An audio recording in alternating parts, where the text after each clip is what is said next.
Hi friends, welcome back to our channel. మన ఛానల్లో అన్ని రకాలైన వీడియోస్ అనేవి అప్లోడ్ చేయబడి ఉన్నాయి. ఎవరికైనా కావాలంటే వీడియో చూడండి.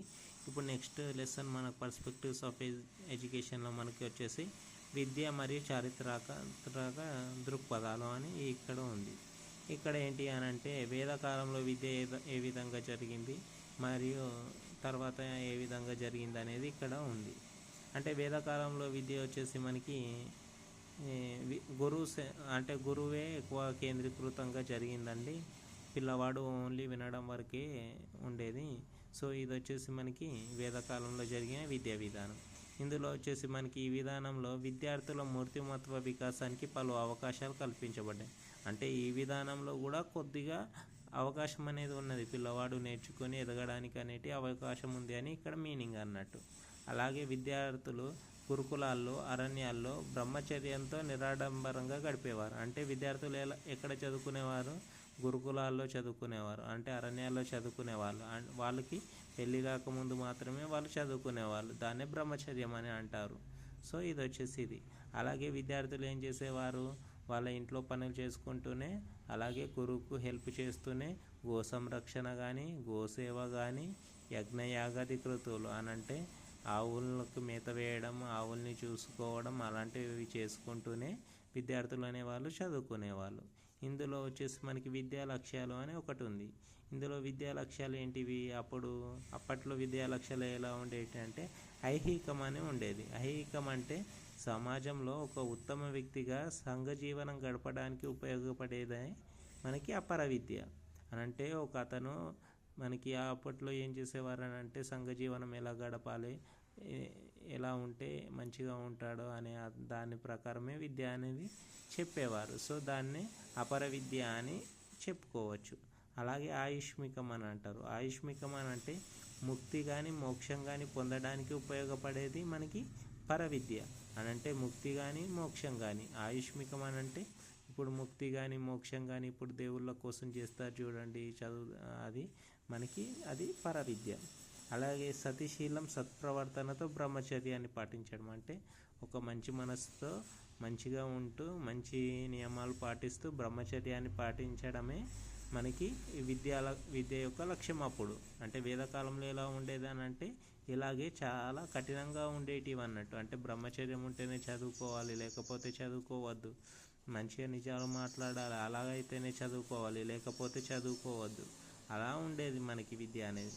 అలాగే వచ్చేసి చిత్తావృత్తి నిరోధ అని అంటే బుద్ధిని క్రమబద్ధీకరించడం. అంటే మంచి బుద్ధితో ఉండాలి, అలా బుద్ధిని క్రమబద్ధీకరించడమే విద్య యొక్క లక్ష్యమని ఇక్కడ చెప్పవచ్చు. తర్వాత మనకి అగ్రవర్ణాలైన బ్రాహ్మణ, క్షత్రియ, వైశ్యులకు మాత్రమే గురుకులాల్లో ప్రవేశం కల్పించబడింది. శూద్రులు విద్యకు అనర్హులు. అంటే ఏంటిదనంటే అప్పట్లోనే వేదకాలంలో చతుర్వర్ణ వ్యవస్థ ఏర్పడింది. సో అందులో మనకి బ్రాహ్మణులు, క్షత్రియులు, వైశ్యులు, శూద్రులు ఉంటారు కదా. అందులో ఓన్లీ బ్రాహ్మణులకు మరియు క్షత్రియులకు మరియు వైశ్యులకు మాత్రమే విద్య అనేది చెప్పేవారు, శూద్రులకు చెప్పేవాళ్ళు కాదు. సో బ్రాహ్మణులకు, క్షత్రియులకు, వైశ్యులకు మాత్రమే గురుకులాల్లో చెప్పేవారు. శూద్రులు అనేవాళ్ళు పనులు చేసుకుంటూ బతికేవాళ్ళు అని ఇక్కడ మీనింగ్ అన్నట్టు. అలాగే మనకి వ్యక్తి యొక్క జీవితాన్ని 4 రకాలుగా ఇక్కడ వర్గీకరించారు. ఒకటి వచ్చేసి బ్రహ్మచర్యము, రెండోది వచ్చేసి గృహప్రస్థానము, మూడోది వచ్చేసి వానప్రస్థానము, నాలుగోది వచ్చేసి సన్యాసం.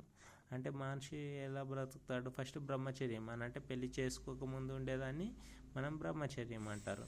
తర్వాత గృహప్రస్థానం అంటే పెళ్లి చేసుకుంటాడు కదా అతను, దాన్నే మనం గృహప్రస్థానం అంటాం. అలాగే వానప్రస్థానం అని అంటే పెళ్లి చేసుకున్న తర్వాత ఈ బంధాలన్నీ శాశ్వతం కావు అని తెలుసుకోవడాన్ని వానప్రస్థానం అంటారు. సన్యాసం అని అంటే ఇల్లు వదిలి వెళ్ళిపోవడాన్ని మనం సన్యాసం అని చెప్పుకోవచ్చు. తర్వాత మనకి విద్యార్థి దశ దేంతో ప్రారంభమవుతుంది? ఉపనయనంతో ప్రారంభమవుతుంది. అంటే మనకి హిందువుల్లో ఎలా ప్రారంభమవుతుంది అని అంటే మనకి ఉపనయనంతో ప్రారంభమవుతుంది. ఉపనయనం అంటే దగ్గరికి చేర్చడం అంటే విద్యని దగ్గరికి చేర్చడాన్ని ఉపనయనం అని అంటారు. మనకి అలాగే ముస్లిమ్స్లో చూసుకున్నట్లయితే దేంతో ప్రారంభమవుతుంది? హిందువులో ఉపనయనంతో ప్రారంభం అయితే మనకి ముస్లింలో వచ్చేసి మనకి బిస్మిల్లా అనే ఉత్సవంతో ప్రారంభమవుతుంది. అలాగే శిష్యరకం స్వీకరించిన వారిని ఏమంటారు అని అంటే వాసి లేదా గురుకుల వాసి అని అంటారు. అంటే శిష్యరికం తీసుకుంటారు కదా, వాళ్ళని వాసి లేదా గురుకుల వాసి అని అంటారు. ఇక్కడ మనకి బోధన అంశాలు అని అంటే మనకి బోధించాలంటే అంశాలు ఉండాలి కదా, ఏమేమి చెప్తారు అనేటివి. మనకు కూడా 6th క్లాస్లో ఈ లెసన్ ఉంది, ఆ లెసన్ ఉంది అని చెప్పుకుంటాం కదా. అలాగే మనకి గురుకులాలు కూడా చెప్పే లెసన్స్ ఏంటి అని అంటే వేదాలు కానీ వేదాంగాలు చెప్తారు. అలాగే శాస్త్రం కానీ తర్కం కానీ, అలాగే భాష మరియు వ్యాకరణం చెప్తారు. అలాగే క్షత్రియ యుద్ధ విద్యలు చెప్తారు. క్షత్రియ యుద్ధ విద్యలు ఎవరికి చెప్తారు? క్షత్రియులకు చెప్తారు. ఎందుకనంటే వీళ్ళు మనకి రాజ్యాన్ని కాపాడడానికి ఉపయోగిస్తారు కాబట్టి. బ్రాహ్మణులకు వేదాలు వేదాంగాలు చెప్తారు. తర్వాత వచ్చేసి బోధన అనేది ఇక్కడ ఎలా ఉండేది అని అంటే మౌఖికంగా ఉండేది. అంటే చెప్పేవారు అని అంటే ఓన్లీ క్లాస్ రూమ్లో గురువు చెప్పేవాడు, పిల్లవాడు వల్లె వేయడం, అలాగే మరియు కంఠస్థం చేయడం, అలాగే తిరిగి అప్పచెప్పడం. అంటే బట్టి పట్టి మళ్ళీ తిరిగి అప్పచెప్పేవాడు. అని అంటే చిల్డ్రన్కి అర్థమైనా అర్థం కాకపోయినా దాన్ని కంఠస్థం చేసి మళ్ళీ చెప్పేవాడు అని ఇక్కడ అర్థం. అలాగే శ్రవణం, మననం, నిధిధ్యాసన అనేది బోధనలో జరిగేది. శ్రవణం అని అంటే ఏంటి అని అంటే మనకి శ్రవణం అని అంటే వినడం అనే అర్థం, మననం అంటే మనస్సులో ఊహించుకోవడం అని అర్థం, నిధిధ్యాసం అంటే ఊహించుకున్న దాన్ని అర్థం చేసుకోవడం అని ఇక్కడ అర్థం అని. తర్వాత మనకి వేదకాలంలో కూడా గురుదేవోభవ, ఆచార్య దేవోభవ అనే ఆర్యోక్తి ఉంది. అని అంటే గురువులను తండ్రుల్లాగా పూజించేవారు, అంటే గురువుని దైవ సమానులుగా ఉంచేవాళ్ళు. తర్వాత మనకి స్త్రీలకి మనకి బాల్యంలో మనకి స్మృతి ప్రకారం వచ్చేసి స్త్రీలకి బాల్యంలో తండ్రి చూసుకుంటాడు, యవ్వనంలో భర్త చూసుకుంటాడు, ముసలితనంలో కుమారులు చూసుకుంటారు. సో స్త్రీకి ఎప్పుడు కూడా స్వాతంత్రం రాదు అనేది మనుస్మృతి ప్రకారం ఉంది అని ఇక్కడ మనకు ఒక చిన్న పాయింట్ అనేది మెన్షన్ చేశాడు. తర్వాత మనకి అప్పట్లో స్త్రీలు ఎలా ఉండేవారు అంటే గృహాలకే పరిమితం. అని అంటే వాళ్ళు ఓన్లీ ఇంటికి మాత్రమే పరిమితంగా ఉండేవారు. తర్వాత వచ్చేసి మెల్లమెల్లగా వచ్చేసి విద్యా వ్యవస్థకి దూరం అయ్యారు. వాళ్ళకి మళ్ళీ చిన్న ఏజ్లోనే పెళ్ళిళ్ళు జరిగిపోయాయి. దాన్ని బాల్య వివాహాలు అని అంటారు. తర్వాత ఎలిమెంటరీ విద్యా విధానం వచ్చేసి 3 Rs ప్రధాన అంశాలుగా ప్రారంభమైంది. ఎలిమెంటరీ విద్యా విధానం అనుకో చదవడం, రాయడం, లెక్కించడం అనేది ప్రధాన అంశాలుగా ప్రారంభమైంది. అంటే పరిమిత సంఖ్యలో విద్యార్థులు ఉన్నత స్థాయి విద్యను అభ్యసించడానికి అవకాశాలు ఉండేది. అంటే ఆ చదువుకునే అందరూ వెళ్ళే వాళ్ళ అంటే కాదండి, కొంతమంది మాత్రమే ఉన్నత విద్యకి మాత్రమే వెళ్ళేవాళ్ళు. సో తర్వాత వచ్చేసి మనకి ఇది కొత్తగా వచ్చిన బుక్లో వచ్చిన ఇన్ఫర్మేషన్ అండి. ఇది వచ్చేసి 4 ఆశ్రమాలు అని చెప్పుకున్నాం కదా, చతుర్వర్ణ ఆశ్రమాలని. బ్రాహ్మణులు, క్షత్రియులు, వైశ్యులు, శూద్రులు ఉంటారు అని. బ్రాహ్మణులు ఏమేం పనులు చేసేవాళ్ళు అంటే గురువులుగా పనిచేసేవారు, పురోహితులుగా పనిచేసేవారు. అలాగే క్షత్రియులు ఎలాగ పనిచేసేవాళ్ళు అంటే నీతి నియమాలు పాటించేవారు, అలాగే రాజ్యం కాపాడడానికి తోడ్పడేవారు. తర్వాత వైశ్యులు వచ్చేసి వ్యవసాయం చేసేవారు, వస్తువులు సమకూర్చడం అని అంటే ఏవైనా వస్తువులు అనేటివి అందరికీ సమకూర్చడానికి ఉపయోగపడ. శూద్రులు అనేవారు శారీరక శ్రమ, ఏదైనా సరే చెప్పులు కుట్టడం కానీ, మాంసం తీయడం కానీ, ఏదైనా వడ్లు మోయడం కానీ ఇలాంటి అన్ని శూద్రులే చేసేవాళ్ళు. తర్వాత మనకి బ్రహ్మచర్యాశ్రమం చెప్పుకున్నాం కదా ఇంతకుముందే. విద్యార్థి దశ అనేది బ్రహ్మచర్యాశ్రమంలో చేసేది. తర్వాత మనకి గృహప్రస్థానం అని అంటే సంసారం అని అంటే అతను పెళ్లి చేసుకొని సంసారం చేయడాన్ని గృహప్రస్థానం అంటారు. వానప్రస్థానం అని అంటే సంసార బంధాల నుంచి విముక్తి వెళ్ళిపోతాడు. మన బౌద్ధుడు కూడా అలాగే వెళ్ళిపోయాడు కదా, గౌతమ బుద్ధుడు.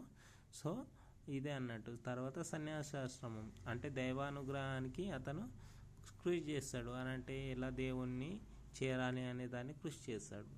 ఇది వచ్చేసి ఇది. తర్వాత మనకి విద్యార్థి దశ వచ్చేసి మనకి బ్రాహ్మణులకి 8th క్లాస్ 8వ సంవత్సరం నుంచి చెప్పేవారు.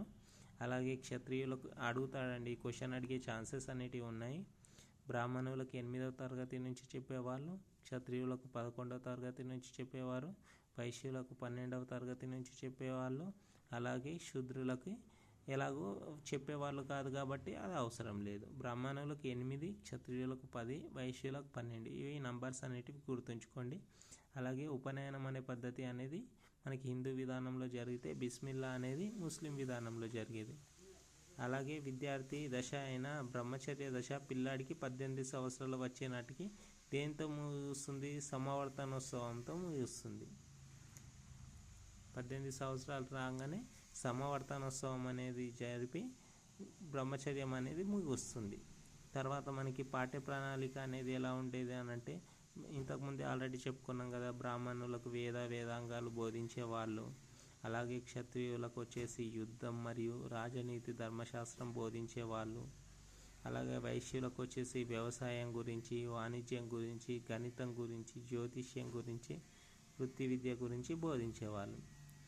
తర్వాత మనకి ఈ వేదకాలంలో ఎలా ఉండేది అంటే, బోధన భాష ఎలా ఉన్నది, మనకి సంస్కృతంలో ఉండేది. అందరికీ అర్థమయ్యే విధంగా సంస్కృతంలో ఉండేది. అంటే అందరికీ అర్థం కాదు, కొందరికి. అందుకే మనకి ఓన్లీ కొంతమంది మాత్రమే ఇది నేర్చుకునేవారు. శ్రీ విద్య అంటే వేదకాలంలో ఎలా ఉండేదంటే, అవకాశాలు అనేటివి సమానంగా ఉండేటివి, కానీ వాళ్ళకు అవకాశాలు అనేటివి తర్వాత రాను తగ్గిపోయాయి. ఇది వచ్చేసి మనకి తొలి వేదకాలంలో ఉన్న విద్యా విధానం అండి.